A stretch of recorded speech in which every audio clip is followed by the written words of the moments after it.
My dear نواز، سلامتی ہو. آمین. یہ ایک سرائیکی کافی آپ کی خدمت میں ارسال کی ہے.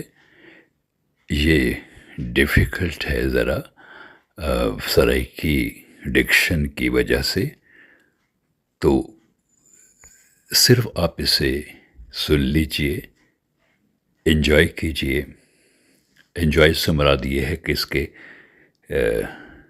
مفہوم کو آپ تھوڑا بہت ضرور سمجھ لیں گے. تو ساتھ وہ بھی ٹائٹل بھی دے دیا ہے، وہ اسکرپٹ بھی بھیج دیا ہے. یہ ضروری نہیں کہ آپ اس کو یوٹیوب میں کے لیے کریں، صرف آپ سے یہ شیئر کر رہا ہوں کہ بس یہ سمجھ لیں کہ اپنے اندر کا دکھ ہے جو اس کافی میں بیان کیا ہے. باقی بھی میری ساری چیزیں قریباً ایسی ہی ہوتی ہیں، لیکن یہ سنیں ذرا میں نے اپنی ماں کو کیا کہا ہے اور کس کس ریفرنس سے میں نے اسے گزارش کی ہے، سفارش کی ہے. آپ کو صرف یہ بتانا چاہ رہا ہوں کہ وڈیے یہ جو پہلا مصرع ہے نا، اساں کھیس سنائے لکھ پڑا دیاں پیڑیاں، یہ میرا نہیں ہے، مجھے یاد نہیں آ رہا یہ کس شاعر کا ہے. تو ماں کو میں نے کہا ہے وڈیے وڈیے نے اساں کھیس سنائے لکھ پڑا دیاں پیڑیاں. تو اس کے بعد یہ کہ یہ تو آپ سمجھتے ہی ہوں گے کھیس کا جو بنت ہے. اس کے بعد میں نے یہ کہا ہے کہ وڈیے نی وت مونجھاں گالے رزق تھی ہائی کیڑیاں.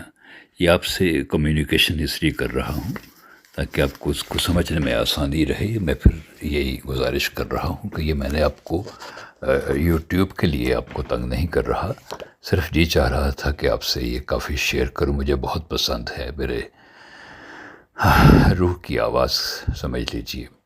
اچھا اب سنیے گا کہ وڈیے نی کہ میری ماں وت مونجھاں گالے رزق تھیاں ہائی کیڑیاں. وت سے مراد ہے وجود، ایگزسٹنس جو ہے، جسم جو ہے. مونجھاں کہتے ہیں غم کو، گریف کو. گالے گال دی آپ سمجھتے ہیں ڈکے کر دینا.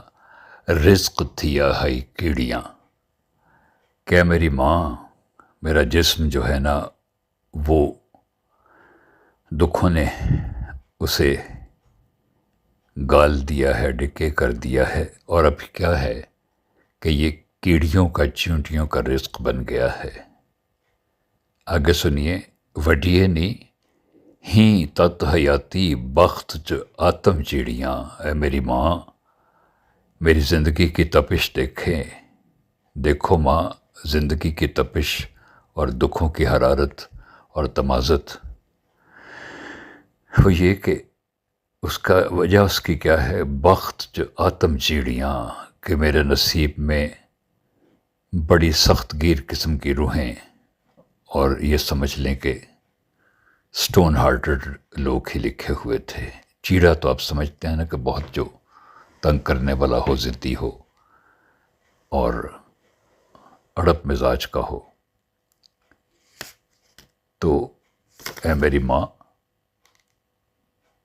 یہ حیاتی کے جو دکھ ہیں اس میں ایک وجہ یہ بھی ہے کہ نصیب میں ہی کوئی ایسی سمجھ لیں کہ ظالم روحیں لکھی ہوئی تھیں.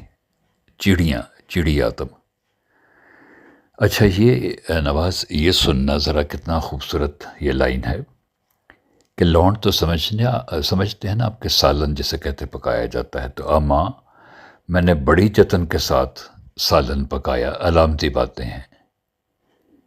تو آپ کو پتہ ہے کہ ہانڈی میں نمک کم ہو تو بھی مسئلہ ہوتا ہے، زیادہ ہو جائے تو بھی مسئلہ بن جاتا ہے. تو اے ماں وڈیے نی اساں لونڈ پکائے، بڑی مشکلوں سے لونڈ پکایا، سالن پکایا، اور میرا نصیب کہ میرے بخت نے پورے کھیوڑے کی کان اس میں انڈیل دی.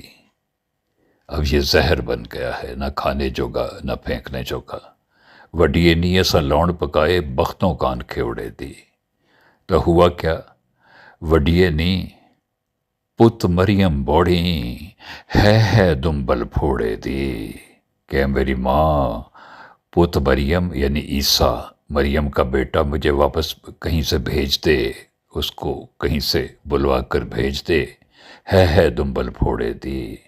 دنبل بھی پھوڑے کی ایک قسم ہوتی ہے، یہ اس کو بین کی صورت میں کہا گیا ہے کہ دیکھیں یہ پھوڑے کتنے پک گئے ہیں۔ اور وڈیے نی کڈ وچ پلیتھن آوے مشک کے اڑے دی، کہ ماں میری قسمت میں تو چان برا ہی لکھا ہوا تھا، پلیتھن ہی لکھا ہوا تھا، ریند کھوند جسے کہتے ہیں، تو اس ریند کھوند میں سے کبھی کیوڑے کی مشک آئی ہے؟ نیور۔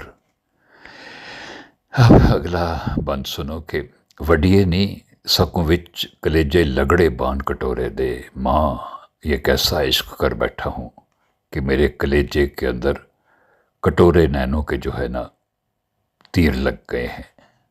نین کٹورے آپ سمجھتے ہیں، خوبصورت موٹی موٹی آنکھیں، اس میں سے نکلنے والے تیر میرے کلیجے میں لگ گئے ہیں۔